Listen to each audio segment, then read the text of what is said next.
Hello, this is a message for someone who is currently very invested in someone else's trajectory. And when I say someone else's, it's probably a child. Now, it could be a child of any age, but it's probably whoever this message is for, is probably about your child or someone you're responsible for in a similar fashion. And this is about the next phase of their life, some kind of next big step, at least as perceived by you. You think this is a pivotal moment in their life where you think is very important that the next step is taken in the right direction, the right approach. You feel like it's a very delicate moment in time for your child, and you want to influence their decision in the right direction. Now, depending on the age of this child, influencing them could be the best you can hope for. Or if they're younger, maybe you are actually in charge of making decisions for them. But there's some level of having to persuade or negotiate. I'm getting a lot of like, you feel like you need to persuade them or someone about them. So maybe if it's a really young child, it's not about persuading them to follow the path you think is best for them, but it's about persuading maybe your spouse or the other parent you co-parent with about it. Okay, so whatever is going on, you feel like you are taking this more seriously than other people as well. Okay, so whether it's your child and they're grown and you don't feel like they get the magnitude of this next step in their life or the decision they're about to make or the path they're about to embark on, or whether it's a younger person and you feel like, you know, your circle or your co-parent or your spouse doesn't feel the magnitude of this next step. You feel like you're the one, however the case is, you feel like you're the one who gets it, how big this is and how much is going to impact. I'm getting their future. You feel like whatever happens in this next step is going to define how things continue to unfold for them for a really long time. You feel like there are great repercussions to however this is handled, and so you feel like you have to be very deliberate and careful about it, and that's why you crave maybe a certain level of control over the situation. And again, I feel like I'm speaking to probably different people because I'm seeing different examples. So whoever this message is for, you may be in a position of more or less natural power, again depending on the age of this child.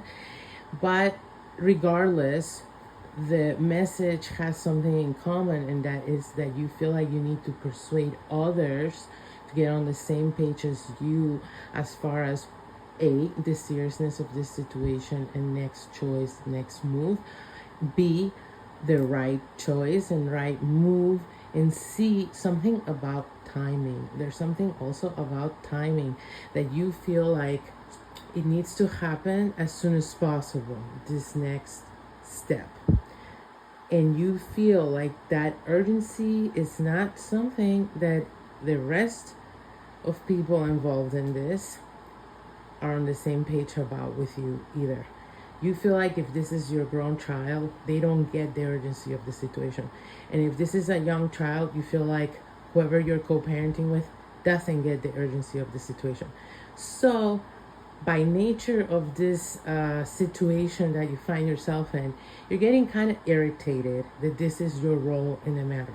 Part of the reason you're getting irritated is because you feel like these are obvious things that you feel like your take is the most common sense take, the most sort of savvy take, the most almost intelligent take. Okay, maybe you secretly kind of feel like that, and you're having trouble maintaining patience through this whole persuasion process that you're having to embark on to get everyone on the same page and follow suit with what you consider to be the best case scenario. Now, here's the problem, the main issue of what the message coming through is really about. Whoever you're dealing with, whether this is your grown child or a younger child that you're trying to decide something about with another parent, this person has a completely different view of what this desirable next step is than you. And it's such a different view that you might not even be aware of how different it is. There needs to be a series of conversations that haven't happened yet, is what I'm getting.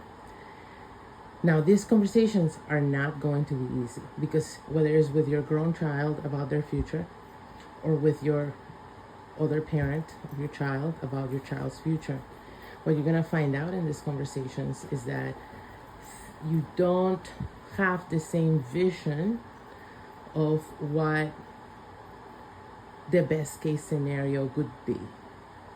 And so therefore, you being able to persuade in what the best solution is not really an option in the way you were approaching it. Okay? So say, I don't know why I'm getting this example. It could be a number of examples, but I'm getting this one, so I'm gonna go with it. Say you're debating whether to take a child to a regular public school, to a Montessori school, or to a Catholic school. Now, you may think the best option is obvious because of your values. But when you talk to either your child or the other parent of your child, you may realize that what they consider to be like an ideal school experience for whatever age this child is, and even the long-term future of their development, is not the same as yours.